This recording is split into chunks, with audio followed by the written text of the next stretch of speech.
Olá, amigas e amigos. É uma folha de Emmanuel. Sempre que tudo que Emmanuel nos fala, nos deixou dito, escrito, qualquer linha, qualquer frase tem um grande e profundo significado. Então vale muito a pena visitar os seus ensinamentos, né? O texto de hoje, ele foi tirado do livro Fonte Viva. Fonte Viva é aquela coleção que a gente chama coleção Fonte Viva. São 5 livrinhos pequenos: Fonte Viva, Pai Nosso, Pão Nosso, Caminho, Verdade e Vida, se eu não me engano, são 5 títulos.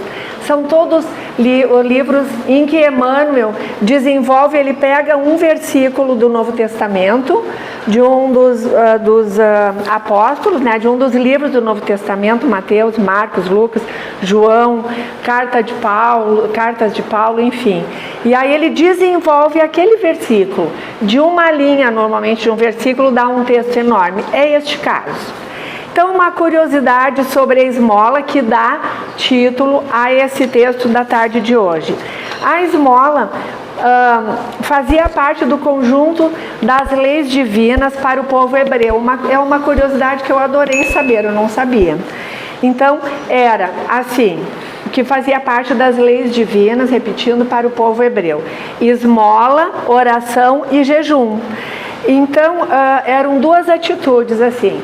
Se alguém estivesse na feira comprando legumes, frutas, verduras, o que caísse no chão não poderia juntar e botar na sua sacolinha. E isso era destinado às viúvas, aos doentes, que precisavam de assistência no entendimento deles, né? E o segundo aspecto é que quem tivesse a sua horta em casa, sua plantação de hortaliças, o que crescesse no meio do canteiro era para si. O que crescesse nas bordas do canteiro, segundo o costume do povo hebreu, era para ser destinado aos pobres. Que legal, né? Coisas que eu, pelo menos, nem sabia, nem imaginava. Daí, quem sabe, talvez, porque a esmola fizesse parte do conjunto de leis, das leis divinas, é que Jesus fez essa fala que está aqui no Novo Testamento em Lucas, que é o segundo livro do terceiro, Mateus, Marcos, Lucas. No capítulo 11, versículo 41, que diz assim, a fala de Jesus é: dai antes esmola do que tiverdes. Como assim? Dar esmola daquilo que temos? Claro que a gente vai dar esmola daquilo que a gente tem só, mas Emmanuel vai nos fazer entender o que significa essa fala de Jesus. Então, na primeira linha da folhinha de vocês, Emmanuel vai dizer que na palavra do Senhor sempre tem uma estrutura de luminosa beleza, que a gente precisa esmiuçar, e é isso que esses benfeitores vêm fazer, nos ajudar a entender o que afinal significa toda a simbologia, todas aquelas palavras, as ideias que estão subentendidas nas parábolas, nos textos da Bíblia, do Novo Testamento em questão aqui, certo? E aí ele vai falar adiante, no segundo parágrafo ali, que com a esmola não é diferente, né? Merece apontamentos especiais. O que quer dizer isso? Dar esmola daquilo que temos. Lá no terceiro ele vai dizer: dar o que temos é diferente de dar o que temos. Aí já começa uma minhoquinha aqui. Qual é a diferença de ter e de ter? Deter é aquilo que parece que a gente precisa segurar, e ter é o que está aqui dentro. Será que é isso? Vamos ver o que ele vai dizendo. Vai falar, então ele começa, como o título é esmola, ele vai começar aqui no 4º parágrafo, onde começa a caridade. Ali ele vai falar sobre a caridade material mesmo, para a gente não desmerecê-la, tá? Então ele vai dizer que ela é sublime em todos os aspectos, a caridade. E nunca a gente deve esquecer da abnegação, a dedicação daqueles que distribuem pão e agasalho, remédio e socorro para o corpo, aprendendo a solidariedade e ensinando-a. O que a gente precisa? A gente precisa ter alguma coisa, necessariamente precisamos de ter alguma coisa para distribuir o pão, o agasalho, num grupo de solidariedade, num grupo de ajuda aos que menos têm? Será que o tempo que nós temos quando a gente não tem recursos materiais, o tempo é um recurso importante?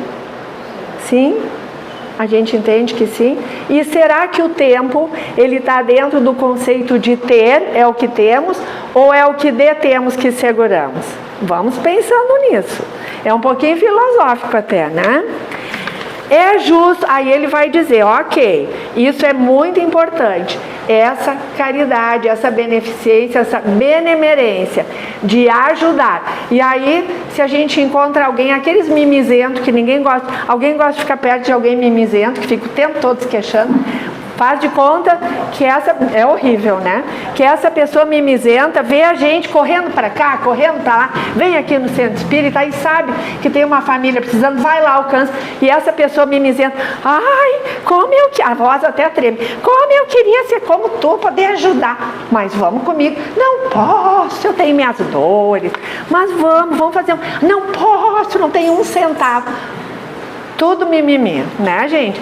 Que puxa a gente para baixo se a gente não se educar. Tem que aprender a ignorar.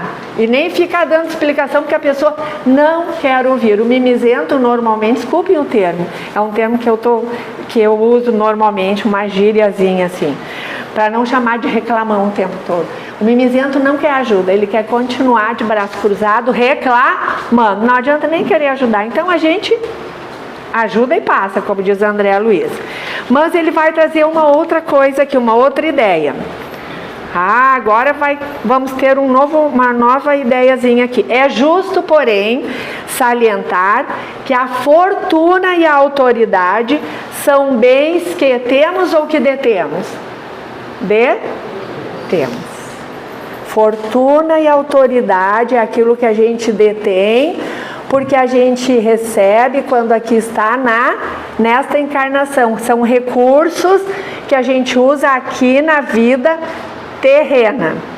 Então, já podemos ir pensando, se Jesus disse, dai do que tendes, daquilo que a gente tem, né? Que é a parte mais difícil. A gente já vai ver que Emmanuel vai nos fazer pensar nisso. Não esqueça... então, peraí, vou ler de novo. A fortuna ou a autoridade são bens que detemos provisoriamente aqui, para vivermos aqui na Terra. Aí ele vai dizer, nos lembrar, quem é o dono de todo o poder e de toda a riqueza do universo? Quem é, gente? Deus, parabéns! Muito bem, vão ganhar estrelinhas, estão colaborando na aulinha. Nosso Criador e Pai, que empresta recursos aos homens segundo os méritos ou as necessidades de cada um.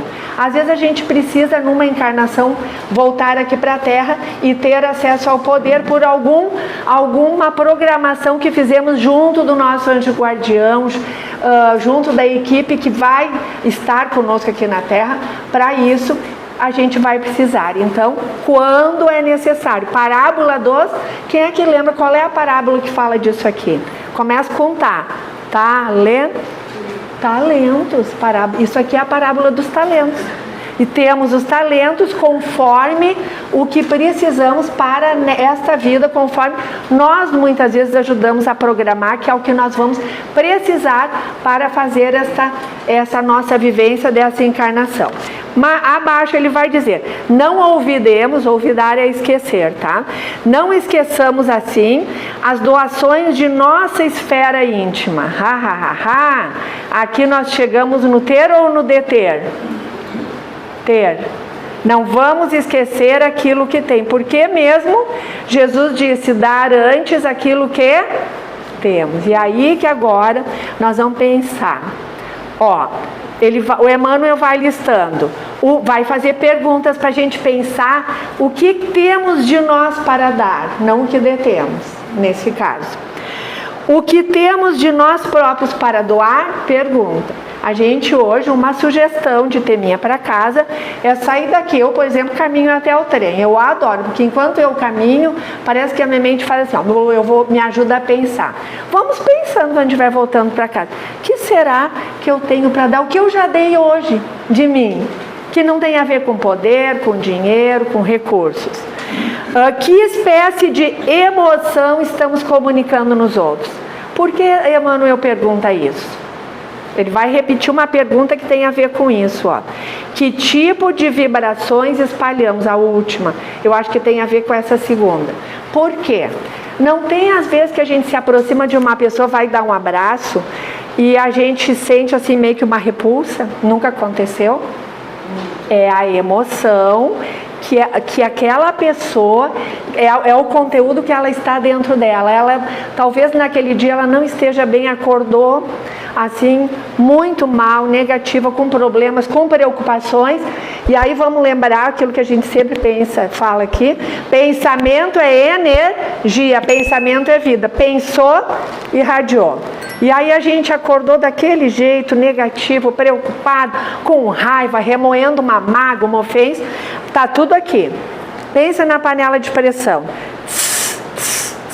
Alguém vai dar, vou dizer eu, alguém vai dar um abraço em mim, coitado, vai se apavorar, vai disfarçar e dizer, ai, que calor. E aí por quê? Porque sentiu aquela pressão toda de mim para ela. Acho que é isso que o Emmanuel quer nos dizer. Então, nós nesse momento, a gente não tem alguma coisa de boa para doar. Mas aí, que recurso a gente tem? Tudo bem? Quer dizer que a gente vai ter que terminar o dia assim? Que recurso a gente tem? Prece. Vamos pedir ajuda. A ajuda vem na hora, quando a gente quer. Quando a gente quer. Porque não é assim, plim, vamos tirar tudo negativo. Eu vou usar o meu exemplo, daí não ofende ninguém. Tudo negativo da Rose, que a Rose hoje está terrível. E vamos botar só coisas boas. Não. Vamos transmitir faz de conta, meu anjo de guarda, transmitir um passe espiritual na Rose. Ela não vai nem saber por que ela está se sentindo tão melhor. Aí, se a Rose está caminhando na rua assim, às vezes o anjo de guarda aproveita que tem alguém assim muito positivo se aproximando, que é conhecido, vizinho, conhecido, dá um abraço na Rose. A Rose vai receber o quê? As boas energias que aquela pessoa tem para dar. Já ajuda, mas o passe que ela recebeu sabe uma nuvem quando vem o sol e a nuvem some? Eu acho que isso, no meu entender, é o que o Emmanuel está fazendo a gente pensar, que temos de nós para dar. Que reações provocamos no próximo? Quando a gente, vamos dizer, eu estou pensando a gente tem que pensar em si, pensando quando eu chegava em casa, que eu tinha as 3 crianças pequenas, tudo por fazer em casa, serviço, e aí chegava em casa, já ia abrindo, era bem assim que eu era, já ia abrindo a janela, vamos abrir essa janela, vamos limpar essa casa, e todo mundo ali que não me viu desde de manhã, assim, ó, puxa vida, esse é o oi que eu recebo, esse é o abraço que eu recebo. Acho que é isso que o Emmanuel quer nos fazer pensar, ó, que tipo de reações provocamos no próximo. Se os meus familiares que estão em casa estão equilibrados, eles vão fazer uma prece. Quem já for mais antenadinho vai fazer uma prece para eu me acalmar. Mas se alguém também está irritado, o que vai acontecer? Briga, discussão. E quem é que vai entrar para dentro do nosso lar junto? Mentes desencarnadas, sintonizadas, com briga, com xingão, com palavrão, bababá, bababá. É Deus que castiga, gente? Nem pensar, Deus é amor. As pessoas que criam. Nós, muito bem, parabéns. Nós somos os nossos algozes nesse momento, ou os nossos próprios benfeitores. Se a gente já aprendeu, e como eu já estou ficando bem mais vivida, mais velhinha, instintivamente a gente vem pensando, não, mas peraí, dá tempo ainda, vamos começar a prestar atenção em si. Aí tem médicos assim muito legais que dizem, vamos se dar colinho, Um médico que eu vou em Porto Alegre diz: a Rose precisa dar colinho para ela. Vamos se dar colinho. O que é se dar colinho? É ficar quietinho, fazer uma prece, pedir ajuda. Olha Jesus, tu sabe como eu sou, mas eu sei que tu me amas. Então me acolhe, me ajuda a ficar calminha, para eu não ser alguém de convivência tão chato, tão reclamento, tão mimizento como a gente falou antes.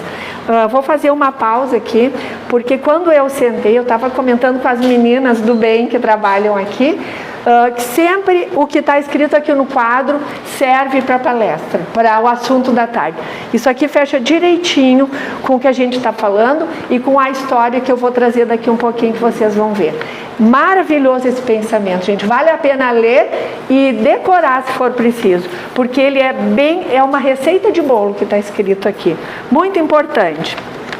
Aí, Emmanuel, depois dessas perguntas, ele vai fazer assim, ele vai nos dar exemplos de atitudes que a gente pode ter para responder essas perguntas aqui. Para difundir a bondade, ninguém precisa cultivar riso estridente e sorrisos baratos. Quer dizer, eu tenho que ser uma pessoa alegre, então eu chego gargalhando, tá ali todo mundo quietinho e eu chego perturbando, contando piada. Não é assim que eu vou ser uma pessoa agradável. Eu vou ser uma pessoa agradável buscando estar em serenidade. Ok, se estão rindo, brincando, eu vou rir e brincar também, mas sempre com aquele equilíbrio, é isso que ele quer dizer. Mas, para não darmos pedras de indiferenças aos corações famintos de pão e fraternidade, é indispensável amealhar em nosso espírito as reservas da boa compreensão. O que é isso, gente? A gente sabe que o contrário do amor não é o ódio, o contrário do amor é a indiferença. Então é isso que Emmanuel está dizendo. Não vamos usar da indiferença para com o nosso semelhante. Isso dói muito, machuca muito.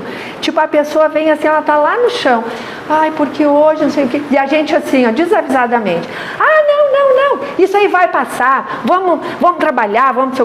Nem ouviu a pessoa, nem ouviu. Isso é indiferença. Não tem empatia pelo sofrimento do outro. Calma, vamos tirar 2, 3 segundos que seja. Mas posso te dar um abraço? Tu quer falar mais? Eu estou aqui para ouvir. Isso não é indiferença. Isso é amor, né? Pequenas atitudes que Emmanuel vai trazendo aqui. Emitindo o tesouro da amizade e entendimento que o Mestre nos confiou em serviço ao bem de quantos nos rodeiam perto ou longe. Agora, vou trazer uma historinha, uma bem curtinha, que se passou com o Chico, gente, quando ele morava lá em Pedro Leopoldo ainda. Então, muitos conhecem essa história, daí vai relembrar. Lá em Pedro Leopoldo, o Chico trabalhava, né? Então, quando acontecia uma coisa, eles sempre lembravam de chamar o Chico ou levar até o Chico. Não é que um mendigo cego estava bêbado, caminhando, caiu do viaduto numa altura de 4 metros, juntaram o mendigo e levaram para onde? Para o Chico, coitado, que ele resolvia tudo. Chegando lá, o Chico acolheu, ao contrário da indiferença, acolheu o mendigo e pensou, mas durante o dia, porque ele trabalhava na Fazenda Modelo ainda, daí ele disse, quem que vai me ajudar? Lembrou que tinha um jornal semanal na cidade de Pedro Leopoldo, então ele botou uma notinha no jornal assim, preciso voluntários para me ajudar a cuidar, daí ele explicou o caso, mas durante o dia, porque durante a noite eu posso. Passou um dia, 2, no 6º dia, passados 6 dias, chegaram 2 prostitutas muito conhecidas na cidade. Na historinha diz meretrizes, é sinônimo. Muito conhecidas na cidade. Chegaram, o Chico, numa felicidade, abraçou as minhas irmãs. Vocês vieram me salvar. Fez uma prece com elas chegaram de manhã cedo. Chico fez uma prece, fazia sempre assim, todos os dias, eram os 4 em prece, o mendigo, as 2 irmãs e o Chico. Saía ele para trabalhar, quando voltava de noite, prece, de novo agradecendo. Passado um mês, o mendigo ficou bom dos ferimentos, e aí as moças, as irmãs, chamaram o Chico e disseram, Chico, nós queremos te dizer uma coisa. As preces desse mês que tu fazia conosco operaram um milagre. nós entendemos que não queremos mais ter essa vida, que isso não é crítica a nenhum tipo de escolha, né, gente? Sempre pensando assim. Mas elas entenderam que elas não queriam mais viver daquele jeito, naquela profissão. Aí elas disseram, estamos nos mudando para Belo Horizonte, a minha amiga vai trabalhar numa tinturaria e eu vou trabalhar na área da enfermagem, que ela já tinha lá o curso. E aí Chico fez uma prece agradecendo a Deus. E o que é isso, gente? Exemplo de dar o que detém ou dar o que tem? Dar o que? Vamos repetir o que Jesus disse? Dai antes esmola do que te verdes. Elas deram do tempo delas e da boa vontade, foram cuidar durante o dia em que elas precisavam com certeza dormir, as pobrezinhas. Durante o dia elas ficaram lá cuidando dele com muito amor, sem pensar em um centavo de recompensa, né? E o Chico também, o Chico nem se fala, né? Para nós, a gente não tem ídolos na doutrina espírita, mas exemplos a serem seguidos. Chico é um. Quanto mais a gente sabe do Chico, mais a gente se encanta e consegue encaixá-lo naquele capítulo do Evangelho que diz ser de perfeitos, onde tem as características do homem de bem, certo? É isso que nos faz pensar. O que mais Emmanuel vai dizer? Aí ele vai nos dar um chamamento assim, ó.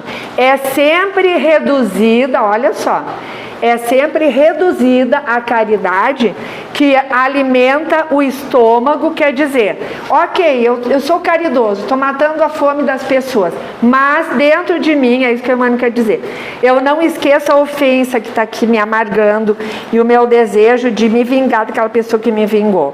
Então Emmanuel diz, essa caridade é reduzida para Deus, porque eu faço bem, mas eu tenho um peso aqui dentro de ódio, de mágoa, de rancor.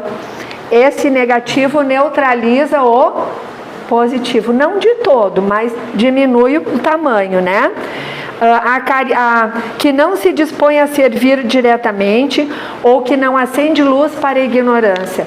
O que é acender luz para a ignorância, gente? A gente não precisa poder e dinheiro para fazer esta caridade, que é dividir aquilo que a gente já sabe, já entendeu da vida, mas sem ofender a mim, com muito cuidado, não querendo fazer com que os outros pensem como nós, não querendo fazer com que os outros venham aqui na casa espírita com a gente, deixem de ir na igreja onde vão. Deus me livre, gente, que falta de caridade, de respeito. Não, eu tinha uma conhecida lá no movimento, eu sou oriunda do movimento espírita de Esteio, né? 30 e poucos anos trabalhando lá, peguei assim os anos iniciais da casa onde eu tive a minha formação, e lá tinha a União Faz a Força. Vem alguém da União Faz a Força que fazer palestra, gurias?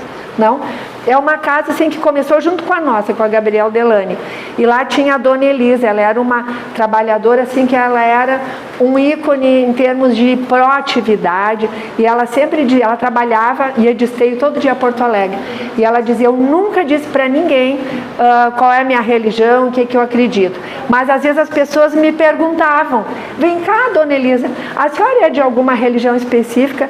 Ela dizia, por que não, que a senhora fala de um jeito diferente, a senhora pensa um pouquinho diferente. É assim que a gente divide aquilo que a gente já falando menos, ouvindo mais, abraçando mais. Nada de blá blá blá, blá blá blá, blá blá blá, porque na época de Jesus havia uns fariseus que sabiam, como um exemplo pelo menos, que sabiam de cor e salteado tudo o que tinha nas escrituras. E como é que eles agiam, todo mundo sabe, né?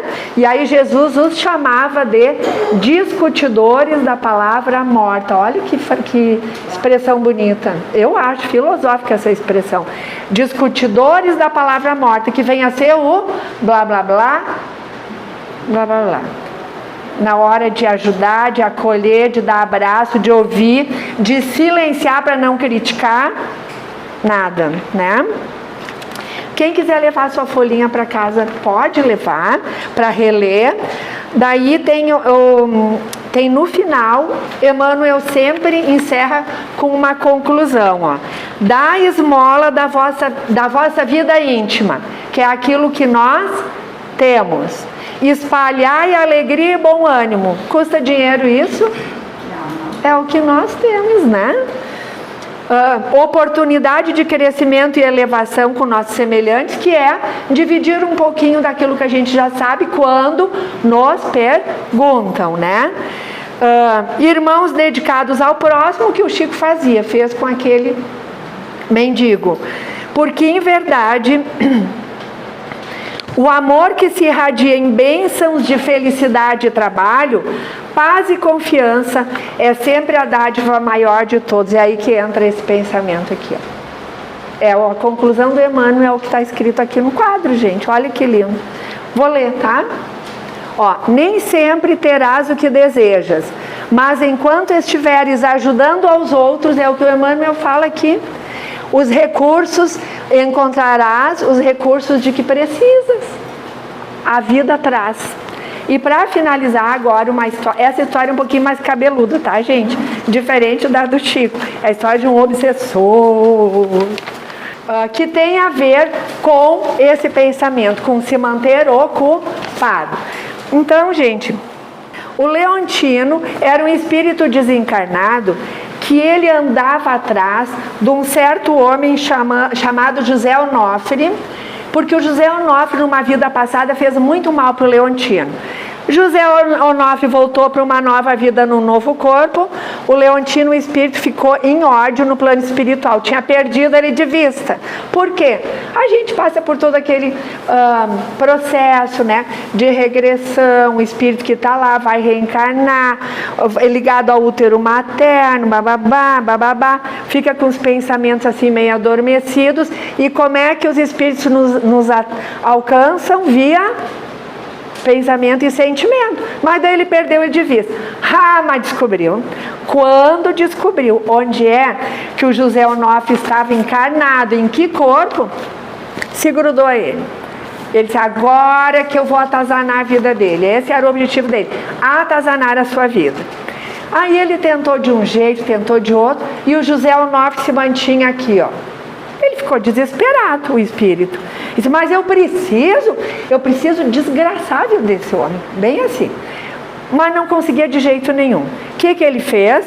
O Leontino, como ele era espírito, né, vivia no plano espiritual, lá e cá, ele foi se consultar com o Quirino, que era, olha a expressão, era um companheiro desencarnado mais tarimbado,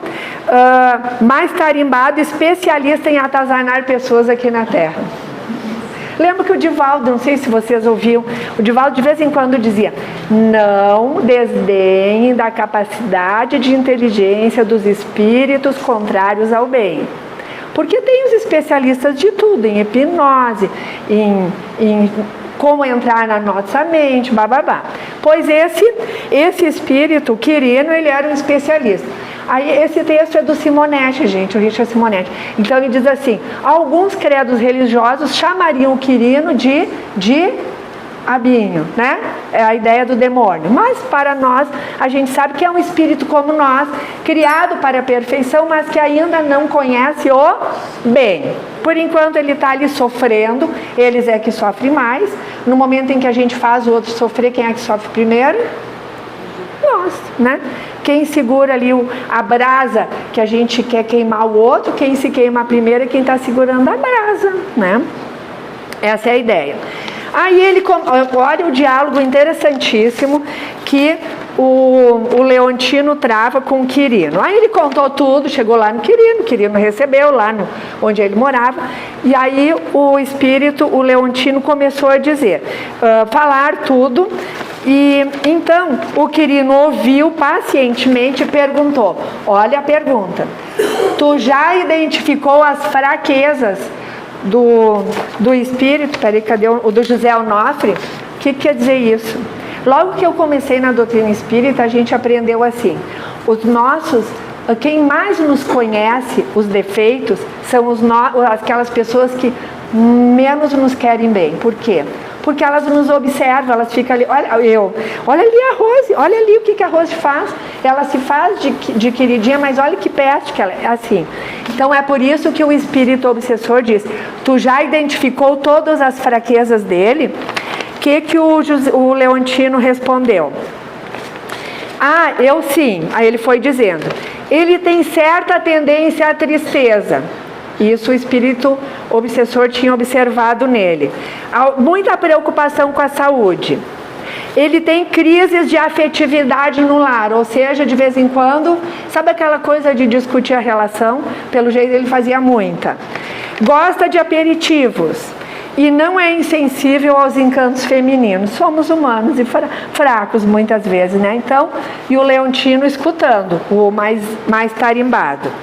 Então, olha aqui, não conseguiu puxar esses fios para enovelá-lo. O que quer dizer isso, gente? 4 tendências significam fios por onde os espíritos podem nos assediar. Eles entram, é como se fosse 4 tomadinhas. 4, como é que chama o que vai aqui na parede, né? A tomada. Interruptor, né? 4 interruptores e o espírito tem a sua tomada. No interruptor, por exemplo, preocupação com a saúde. Aí o espírito vem e tenta incentivar. Não, mas vai no médico. Aí a pessoa acorda pensando, hoje eu tô com dor aqui, vou no médico. Outro dia, dor de cabeça. É o espírito que se conectou ali nesta tendência, mais ou menos essa ideia, tá? Pra gente ver que o negócio não é brincadeira, mas tá aqui a receita do bolo. Isso que é a parte boa. É muito fácil, mas requer boa vontade. Seguindo o diálogo, tá? Eu tentei, disse o Leontino, o espírito. Eu tentei, mas sem resultado. Olha que interessante. Ele é vinculado a um centro espírita. Ocupa todas as suas horas livres em serviços diversos. Visita doentes, atende necessitado, ajuda a criança, faz plantão na casa espírita e ainda trabalha no trabalho mediúnico. O homem não para, simplesmente, olha aqui, não sobra tempo na sua mente para eu me infiltrar com ideias. É fácil, vai dizer que não, gente, para a gente saber. É fácil para a gente se proteger. Não precisa figa, galho de arrudo, ok, se alguém acredita, colar de alho, dente de alho, não sei o que, para espantar os maus espíritos. Não precisa. O que precisa? Prestar atenção na sua mente, no seu coração, nos seus sentimentos, né? É isso. Quirino franziu o senho e disse, olha o que o mais tarimbado disse: quando nossas presas encasquetam a ideia de que devem ajudar a ocupar o tempo ajudando o semelhante, fica difícil. Olha aqui, quando a gente não se ocupa de fazer isso aqui. Aí olha outro aspecto interessante. Ele pergunta, você tentou o ataque por vias indiretas? O que é o ataque por vias indiretas? Quando a gente tem família... Aí, o que o espírito responde? Sim, eu tentei, olha o que ele diz aqui, eu tentei explorar as tendências neuróticas da esposa. Não deu certo. Eu tentei induzir o filho às drogas. Não deu certo. Semeei, olha aqui, gente, o detalhe que está acontecendo em muitos agrupamentos espíritas, em muitas casas. Eu tentei semear o desentendimento na seara espírita onde ele trabalha. Acentuei os seus males físicos, mas o homem é uma rocha. Situa-se inabalável e ele confia na proteção divina. Quirino então disse, desista. O José Onofre, como assim? Tu que é o tarimbado em atazanar as pessoas, tá me dizendo para desistir. Enquanto ele estiver nessa dinâmica de se manter ocupado, fazendo bem, não tem o que fazer. O que você pode fazer é torça para ele desanimar. Olha aí o desânimo, Torça para ele começar a ficar com os pensamentos negativos e sintonizar. Então é isso a história. E aí o Simonetti diz assim, no final, a prática do bem aliada à confiança em Deus é o que nos protege, o que é a nossa proteção contra o assédio. Quem de nós não tem, gente? Aqueles que têm alguma mágoa de nós, todos temos. O que aconteceu com Jesus que nunca fez mal a ninguém? A nenhum grão de areia? Onde botaram ele? Que dirá nós, gente? Que temos temos tretas, temos encrencas, coisas negativas que a gente causa nos outros, com um olhar, com uma fala impensada. Então, confiança em Deus e prática do bem. Isto é o que Jesus disse: dai antes esmola daquilo que tendes. Repetindo, prática no bem, confiança em... Mas não é confiança em Deus falsa, de, eu preciso confiar, eu preciso fazer o bem, senão Deus vai me castigar. Deus castiga? Não, a gente tem que ter certeza que não. Deus ama, tá? A gente precisa entender o que é ter confiança em Deus. Com a nossa mente, com o nosso consciente, com o nosso coração. Muito obrigada pelo silêncio amoroso e acolhedor de todos. O trabalho é sempre em conjunto, gente. Eu sempre digo isso. Todos nós que aqui estamos trabalhamos nessa tarde. Uma pessoa falando em voz alta e as outras todas em pensamento. Que assim seja.